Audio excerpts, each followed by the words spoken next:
Andika ini sama dengan menteri-menteri yang lain, tokoh-tokoh yang lain, dia sangat karbitan ya. Jadi saya melihatnya ini bukan murni dari Andika karena sudah disetel, ada sebuah proses diskusi seolah-olah ya. Padahal ada aturan kedua Serentap MPRS nomor 2000 Romawi 25 tahun 66 itu ada. Ya ini aturan kedua itu digunakan negara untuk memberangus komunisme dan dimasukkan di dalam pasal KUHP. Ialah pasal 107 Undang-Undang nomor 27 tahun 1999 jelas itu tentang perubahan KUHP yang bunyinya berkaitan dengan kejahatan terhadap keamanan negara ya. Sangat disayangkan ya kalau seorang jenderal itu terburu-buru begitu ya.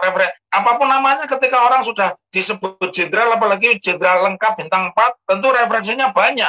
Pasal 107A undang tersebut berbunyi, barang siapa yang melawan hukum di muka umum dengan lisan, tulisan, atau melalui media apapun, menyebarkan atau mengembangkan ajaran komunisme, marxisme, leninisme dalam segala bentuk, dipidana penjara paling lama 12 tahun. Ini mudah-mudahan ini juga direlay oleh channel-channel lain ya, seperti Refli Harun yang followernya banyak, biar Andika juga baca ini ya.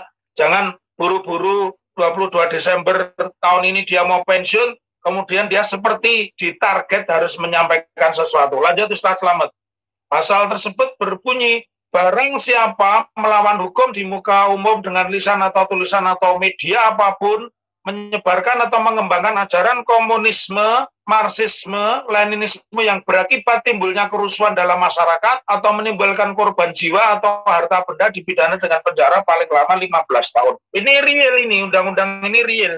Ini real ya. Andika saja yang tidak tahu itu. Andika yang tidak tahu ya. Kemudian barang siapa melawan hukum di muka umum dengan lisan, tulisan atau melalui media apapun menyebarkan.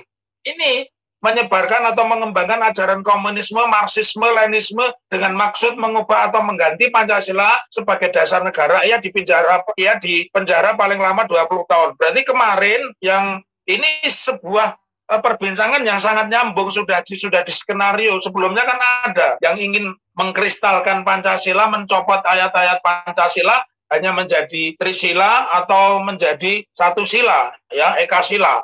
Dari fakta ini jelas kepada kita secara pidana mengembangkan, memfasilitasi, bahkan berkeinginan mengubah Pancasila itu bisa dipidana 20 tahun. Nah, terkait dengan pernyataan Andika, kita bisa lihat di pasal berikutnya, pasal 107E Ustaz Slamet. Sementara itu ini jelas ini supaya Andika mendengar ya.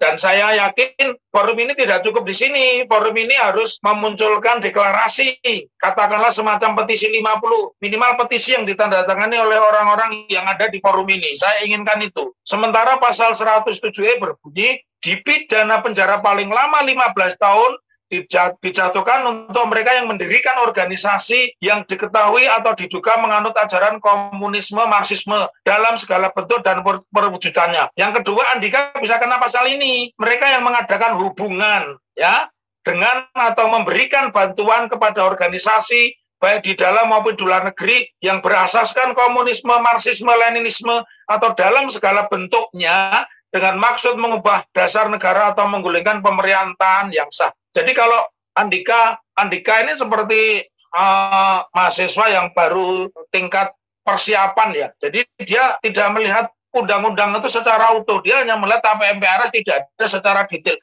Sama juga orang yang mengatakan Quran itu nggak ada, masuk masjid harus copot sepatu, kan bukan begitu tafsirnya ya. Jadi sengaja ini tulisan ini saya buat itu dengan pemahaman mereka yang merasa dirinya tentara, mereka yang merasa dirinya jenderal harus belajar banyak. Bukan berarti kalau jenderal tahu segalanya. Kalau ternyata ini sebuah kajian, orang yang ngomong itu saja bisa dikenakan pasal 107. Saya sepakat dengan yang lain bahwa Andika ini mestinya bicara tentang TNI. Yang saya kaji, semua orang yang pernah menjadi panglima itu bicaranya kalau bukan menata internal, bicaranya juga kaitannya dengan musuh negara. Ini sama sekali tidak bicara dengan musuh negara. Di Papua itu ada musuh negara. Bahkan 2 hari kemarin itu seorang tentara, istri dan anaknya disembelih. Dosanya apa? Dan tidak ada perbincangan itu di dalam dialog. Nah, undang-undang ini karena undang-undang ini tidak pernah dicabut, ya. Jadi ya kita bisa maklum lah bagaimana polisi di masa Tito Karnavian ini kan paling Islamofobia kan. Dia juga bicara tentang Ahok kan, berusaha bagaimana dulu Ahok tidak jadi tersangka kalau lihat rekaman-rekaman videonya, sehingga pasal ini tidak pernah diberlakukan. Di masa Tito itulah orang memakai atribut PKI, memakai lambang-lambang PKI, kaos di bandara, di pasar, itu tidak diapa-apakan. Jadi yang namanya undang-undang ketika diundangkan, maka pada saat itu dianggap sudah berlaku dan sudah selesai. Artinya tidak ada lagi orang boleh menafsirkan bahwa seolah-olah diizinkannya keluarga ini hanya menggunakan tafsir MPRS 25 tahun 1966. Mestinya tidak dibicara secara sepihak. Dia harus bicara sebuah undang-undang itu menurut hukum tata negara ada kajiannya, namanya original intent.